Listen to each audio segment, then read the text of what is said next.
नमस्कार, मैं हूं आपके साथ अंजलि सिंह। आप देख रहे हैं INS न्यूज प्लस। खबरों की शुरुआत करने से पहले एक नजर हेडलाइंस पर। राजस्थान में सियासी उठापटक जारी। पायलट गुट की याचिका पर सुनवाई टली। 17 जुलाई को सुना जाएगा मामला।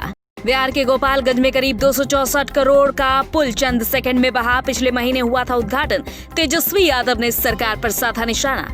लवासा होंगे एशियाई विकास बैंक के वाइस प्रेसिडेंट। कार्यकाल पूरा होने से पहले देंगे इस्तीफा। अलग विचार और ठोस तर्कों की वजह से चर्चा में रहते हैं लवासा। उधर राजस्थान की सियासी जमीन पूरी तरह से हिली हुई दिखाई दे रही है। दरअसल सचिन पायलट और उनके समर्थकों को स्पीकर की ओर से भेजे गए नोटिस को सचिन पायलट की ओर से राजस्थान हाईकोर्ट में चुनौती दी गई, लेकिन ये सुनवाई आज टल गई। अगली सुनवाई 17 जुलाई को होनी है और उधर विधानसभा अध्यक्ष को जवाब भी 17 जुलाई को ही देना है। आगे फिलहाल गहलोत सरकार पर सभी की निगाहें टिकी हुई हैं। राजस्थान में मचे सियासी घमासान के बीच उठापटक लगातार जारी है। सचिन पायलट और समर्थक विधायकों ने स्पीकर की ओर से भेजे गए अयोग्यता नोटिस को राजस्थान हाईकोर्ट में चुनौती दी थी, लेकिन राजस्थान हाईकोर्ट में सुनवाई शुरू होने के कुछ ही देर बाद टाल दी गई। अब इस मामले पर कल फिर से सुनवाई होगी। बताया जा रहा है कि हरीश साल्वे की ओर से कल तक का यानी 17 जुलाई तक का वक्त मांगा गया है। याचिकाकर्ताओं की ओर से हरीश साल्वे और मुकुल रोहतगी वीडियो कॉन्फ्रेंसिंग के जरिए पक्ष रखेंगे। विधानसभा अध्यक्ष ने बुधवार को सचिन पायलट समेत 19 कांग्रेस विधायकों को नोटिस भेजकर 17 जुलाई तक जवाब देने को कहा है। कांग्रेस का आरोप है कि पायलट खेमा विधायक दल की बैठक में शामिल नहीं हुआ, पार्टी विहिप का पालन नहीं किया। बुधवार को जिस तरह अशोक गहलोत ने सख्त रुख अपनाया, अब हर किसी की नजरें सचिन पायलट पर हैं। बिहार इस वक्त कई तरह की समस्याओं से जूझ रहा है। एक तरफ कोरोना, दूसरी तरफ बाढ़ और तीसरी तरफ सरकार की नाकामी देखने को मिली है। दरअसल बिहार के गोपालगंज का सतरघाट पुल आज ढह गया है और देखने वाली बात यह है कि अभी 16 जून को ही 264 करोड़ की लागत से बना ये पुल, जिसका सीएम नीतीश कुमार ने उद्घाटन किया था वीडियो कॉन्फ्रेंसिंग के जरिए, इतना कमजोर निकला कि 1 महीने बाद ही टूट कर गिर गया। ये पूरी रिपोर्ट देखें। बिहार डबल मुसीबत से जूझ रहा है। एक तो बाढ़ का कहर, दूसरी तरफ कोरोना की मार, ऊपर से सरकार की नाकामी। इन सब के बीच एक तस्वीर दिखाते हैं गोपालगंज की, जहां सतरघाटल पुल का एक हिस्सा ही रह गया। 1 महीने पहले ही पुल का उद्घाटन हुआ था और करीब 264 करोड़ की लागत पानी में बह गई। 16 जून को सीएम नीतीश कुमार ने पटना से वीडियो कॉन्फ्रेंसिंग के माध्यम से इस महासेतु का उद्घाटन किया था। पुल को बनने में 8 साल लगे और ढहने में सिर्फ 1 महीना। पानी के ज्यादा दबाव के कारण पुल टूट गया है। लोगों के आने जाने का लिंक समाप्त हो गया है। इधर के लोगों का आने जाने का लिंक बंद हो गया है। वहीं विपक्ष के नेताओं ने पुल निर्माण में लापरवाही को लेकर जांच की मांग की है। तेजस्वी यादव ने पुल के टूटने को लेकर सीएम को घेरा है। घटना पर आरजेडी नेता तेजस्वी यादव ने ट्वीट किया। उन्होंने कहा कि 8 साल में 263 करोड़ की लागत से निर्मित गोपालगंज के 70 पुल का 16 जून को नीतीश कुमार ने उद्घाटन किया था। 29 दिन बाद ये पुल ध्वस्त हो गया। खबरदार, अगर किसी ने इसे नीतीश का भ्रष्टाचार कहा तो 263 करोड़ की सुशासनी मुंह दिखाई है। इतने की तो इनके चूहे शराब पी जाते हैं। दरअसल 2012 में इस पुल का निर्माण शुरू किया गया था। निर्माण पूरा होने के बाद 16 जून 2020 को इस महासेतु का उद्घाटन किया गया था। मध्य प्रदेश के गुना से जो तस्वीर सामने आई, उसने सभी को हिलाकर रख दिया। ये हृदय विदारक तस्वीर, जिस तरह से पुलिस प्रशासन की कार्रवाई देखने को मिल रही है। एक दलित दंपति को पीटता हुआ नजर आ रहा है ये पुलिस प्रशासन, और साथ ही ये भी देखने को मिल रहा है किस तरह से उनके बच्चे रो रो कर बुरी तरह से बेहाल हो चुके हैं। इस सब के बाद शिवराज सिंह चौहान ने कार्रवाई की है और एसपी और कलेक्टर को हटा दिया गया है। ये रिपोर्ट देखिए। मध्य प्रदेश के गुना में दलित किसान दंपति के साथ प्रशासन के अधिकारियों ने जिस तरह से मारपीट की, इस मामले पर विवाद बढ़ता ही जा रहा है।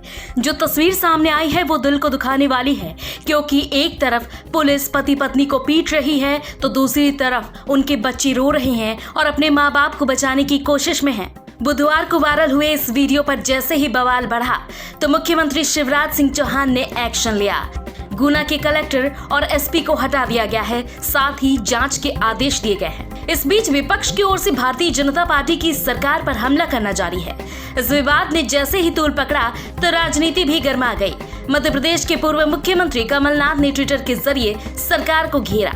कमलनाथ ने लिखा, ये शिवराज सरकार प्रदेश को कहां ले जा रही है? ये कैसा जंगल राज है? गुना में कैंट थाना क्षेत्र में एक दलित किसान दंपति पर बड़ी संख्या में पुलिसकर्मियों द्वारा इस तरह की बर्बरतापूर्ण लाठीचार्ज। मामले में सियासत तेज हुई तो मायावती ने भी सरकार पर निशाना साधने का मौका नहीं छोड़ा और कहा कि एक तरफ बीजेपी और इनकी सरकार दलितों को बसाने का ढिंढोरा पीटती है, जबकि दूसरी तरफ उनको उजाड़ने की घटनाएं उसी तरह से आम है जिस प्रकार से पहले कांग्रेस पार्टी के शासन में हुआ करती थी। तो फिर दोनों सरकारों में क्या अंतर है? खासकर दलितों को इस बारे में भी जरूर सोचना चाहिए।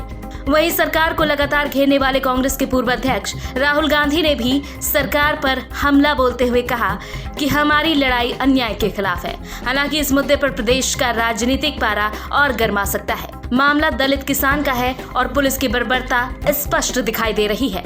ऊपर से घटना ग्वालियर चंबल संभाग में सिंधिया के प्रभाव वाले क्षेत्र में हुई है, जहां उपचुनाव होने हैं। दूसरी ओर प्रदेश सरकार भी सख्त कार्रवाई के साथ जांच का ऐलान कर डैमेज कंट्रोल करने में लग गई है।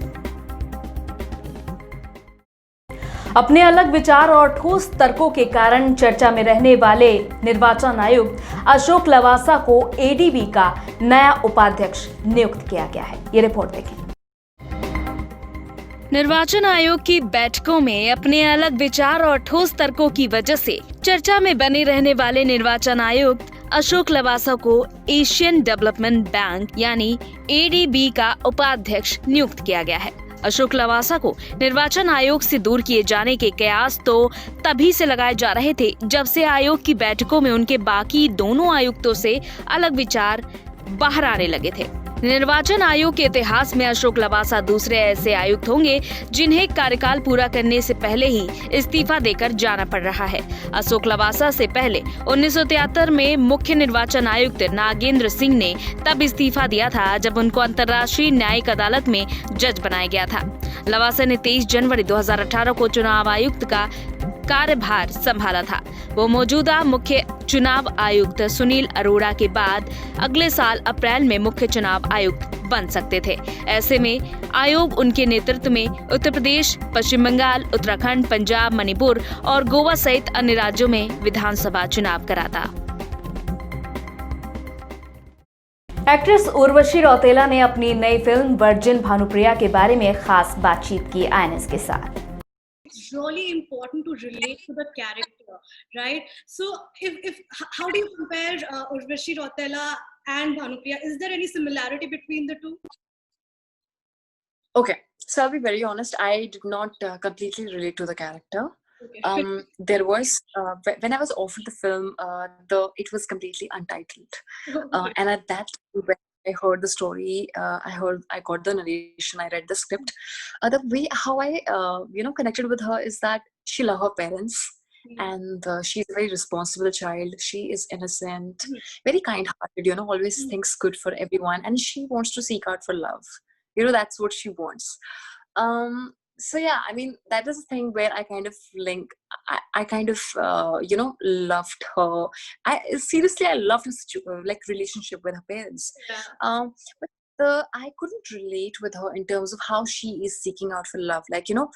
Her circumstances make her very desperate in terms of love. I mean, I'm not like that in real life. As you can see, in the trailer, she has she has 4 boys in the journey of Bhanupriya, and in the journey of Bhanupriya, there are 4 guys who come, and then she's kind of trying her luck.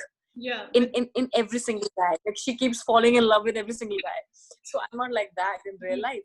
I mean, whenever I sit with my girl gang, how girls talk. I mean, they're always like, Urvashi, you are very well settled. Now you should get married, or you should just date a rich boyfriend.